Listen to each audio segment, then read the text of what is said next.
Hello everyone, I am Jayashree Santosh Bhoyer and I am from MSP Art Science and KPT Commerce College Manora, Department of Physics, and today's my seminar topic is Nanotechnology in Electronics and I am from BSc third year. These are the some contents of our seminar: introduction of nanotechnology, nanoscale, history, then approaches in nanotechnology, applications, then we see the use of nanotechnology in electronics, then use in computer sciences, conclusions and references also. Now firstly we see what is nanotechnology. So nanotechnology is the art of and science of manipulating matter at the nanoscale, and we can say that in short we can say that nanotechnology is a part of science and technology about the control of matter on the atomic and molecular scale. This means things that are about 100 nanometers across. Nanotechnology is the study of making small microscopic things. It is an advanced the future.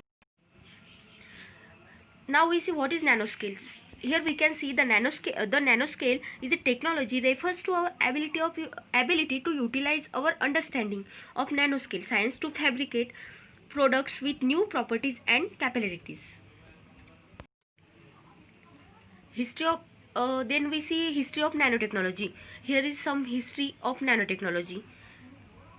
In this we can see that the term nanotechnology was used first by the Japanese scientist Nario Taniguchi in a 1974 paper on production technology that creates object and a future on the order of a nanometer is created with the development of molecular nanotechnology.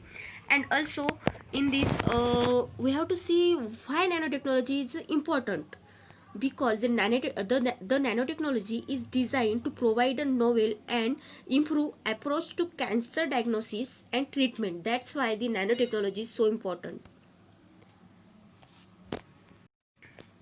These are the two approaches in nanotechnology. The first is top down approach and the second is bottom up approach.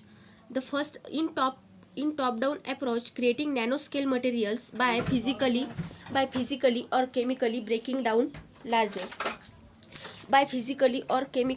breaking down larger materials. These are the bottom up approach, assembling nanomaterials atom by atom or molecule by molecules. So these are the two approaches in nanotechnology. These are the two approaches. Now so now we see what is the applications of nanotechnology. These are the some applications of nanotechnology. The first is carbon nanotubes, medicines, information technology, nanorobots, energy. These are the some applications. So now we see what is the use of nanotechnology in electronics. In electronics, the electrodes made from nanowires enable flat panel displays to be flexible as well as a thinner than current flat panel displays. The nanolithography is used for fabrication of chips. Here we can see that the transistors are made up of nanowires that are assembled on glass or thin films of flexible plastics. E-paper displays on sunglasses and map on car windshields. This is the use of electronics. Now we see what is the use of nanotechnology in computer sciences. The silicon transistor in your computer may be replaced by a transistor based on carbon nanotubes. A carbon nanotubes is a molecule in a form of hollow cylinder with a diameter of around a nanometer, which consists of a pure carbon.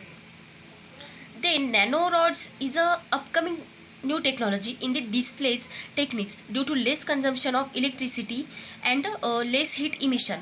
Size of the microprocessor are reduced to greater extent. This is the conclusion. By using nanotechnology, we can make a unique materials which are stronger, lighter, cheaper, durable, or precious.